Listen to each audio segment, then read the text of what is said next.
Hey guys, so we have another unboxing video, and as you guys can see from the label here, you already know that it is a Tudor, but I'm not gonna state in the description or in the title exactly which model this is.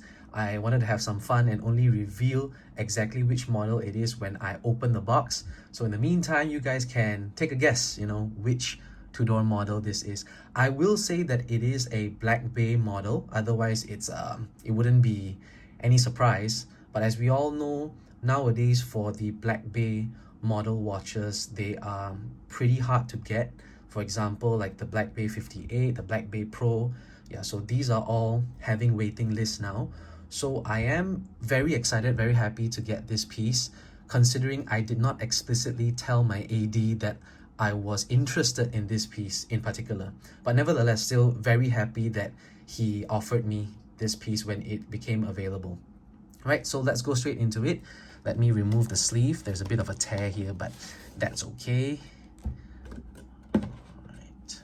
So, the usual Tudor watch box. Very simple, in black with the shield logo and the white Tudor word here.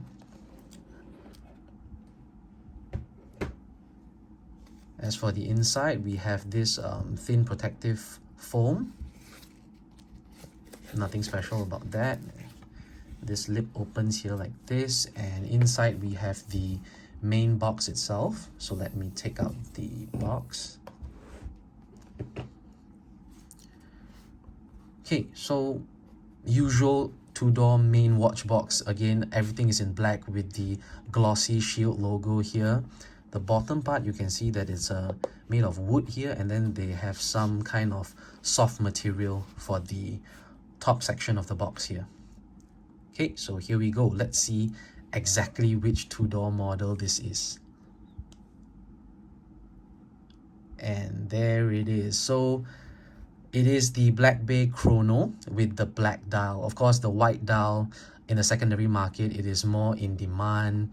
The prices are higher in the secondary market, but personally, I still like this black dial variant more, so I am very happy to get this piece.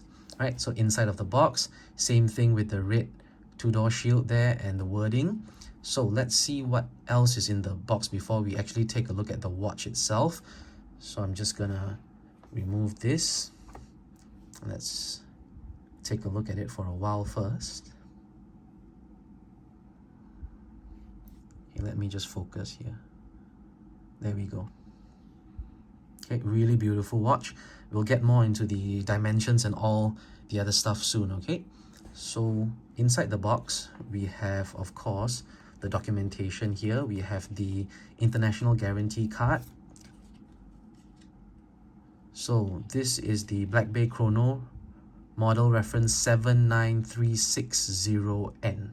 And I actually got this yesterday, 26th of June.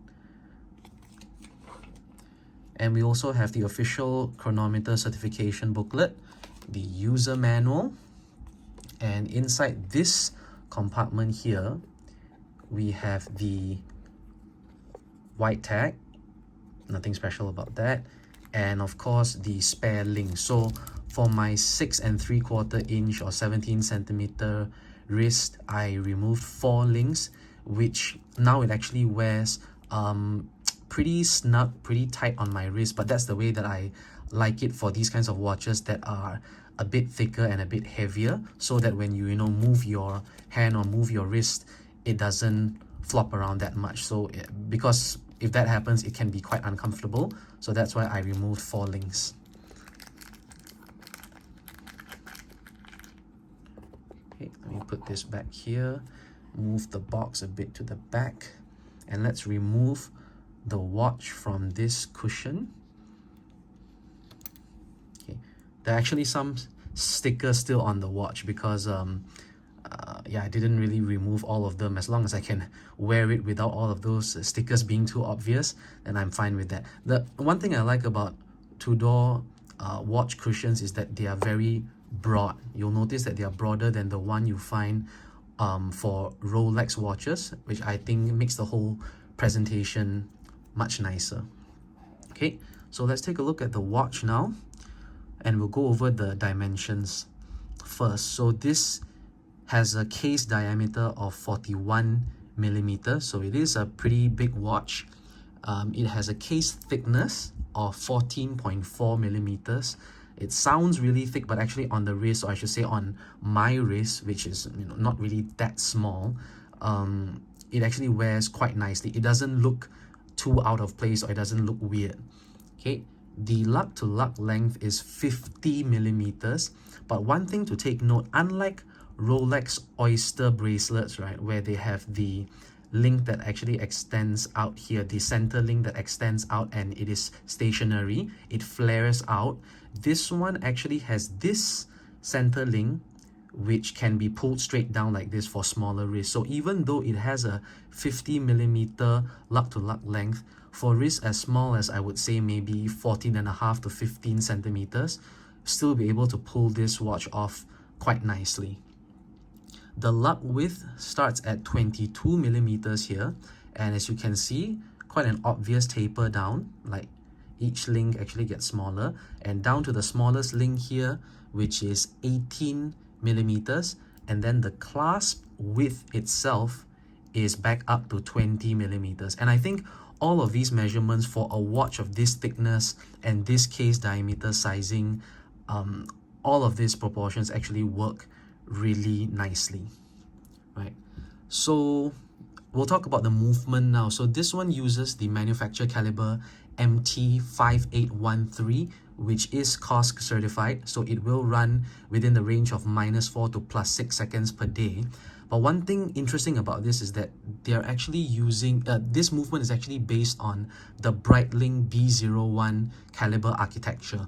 So I find this very interesting because Tudor and Breitling actually share and exchange resources. So like in return, Breitling actually uses the Tudor manufacturer caliber MT5612 for the Breitling Super Ocean Heritage 2, which is a very popular watch in their line, and also the Aviator Super 8. So I think that's just interesting to know.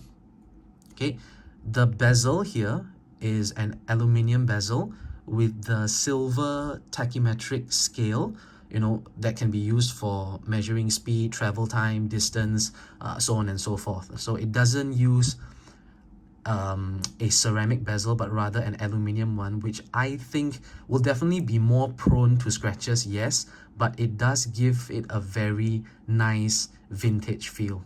It's something, it's a design and use of materials that I think is really nice.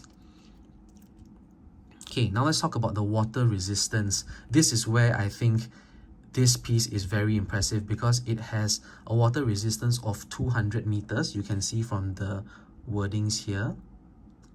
The one in red, I'm not sure if my iPhone camera is good enough that the 200-meter water resistance can be seen clearly here. But nevertheless, yes, it is 200-meter water resistance, which based on the model that it is closely following, I should say, is the Rolex Cosmograph Daytona, which is only 100-meter water resistance. So that is something also quite interesting to take note of. And this being a chronograph, which you will definitely not take it into the water, whether it's swimming or diving, but still having 200-meter water resistance just gives you that extra peace of mind that when you want to clean it, you want to wash it, you can do so without any concerns. Okay, so the pushers here at the 2 and 4 o'clock, please excuse the planes flying by my place. Hopefully it's not too noisy. So the pushers at the 2 and 4 o'clock are also screw down, same as the Rolex Cosmograph Daytona.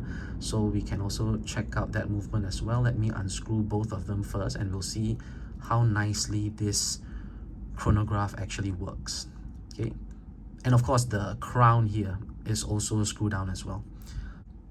Okay, so now we'll check out how well the chronograph function works. Let me push down on the pusher here and we'll see how this second hand moves.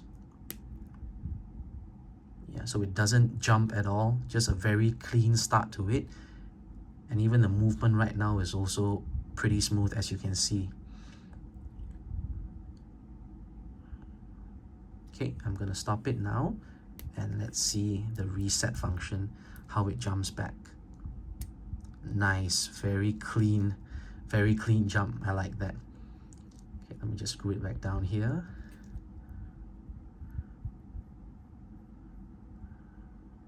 Okay, overall design, I must say, really nice. Does have that vintage feel that, you know, many Black Bay models, if not all Black Bay models, are trying to exude that kind of vintage feel, and I think this one is executed really nicely. Another thing that adds to that effect is the domed sapphire crystal. As you can see, it does bulge out slightly, and when you're looking at it at an angle, the corners, the edges here does have that very nice distortion, which adds to the overall vintage look.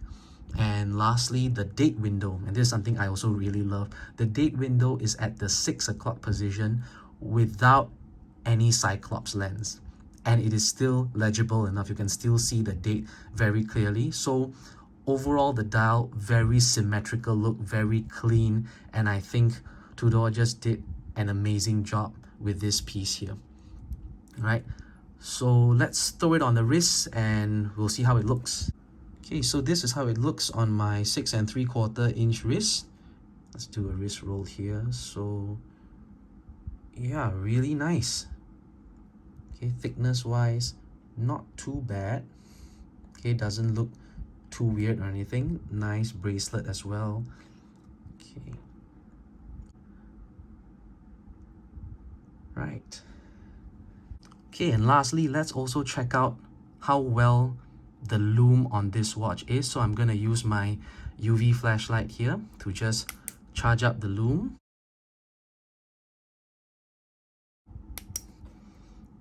Oh wow, that is very bright. Yeah, so the lume that Tudor uses, just like how Rolex uses the chromalite blue lume, the effect on this one is the traditional green tone that we see on most watches, but it is very bright, and I would guess that it also lasts for quite a long period of time. So definitely not cutting any corners here.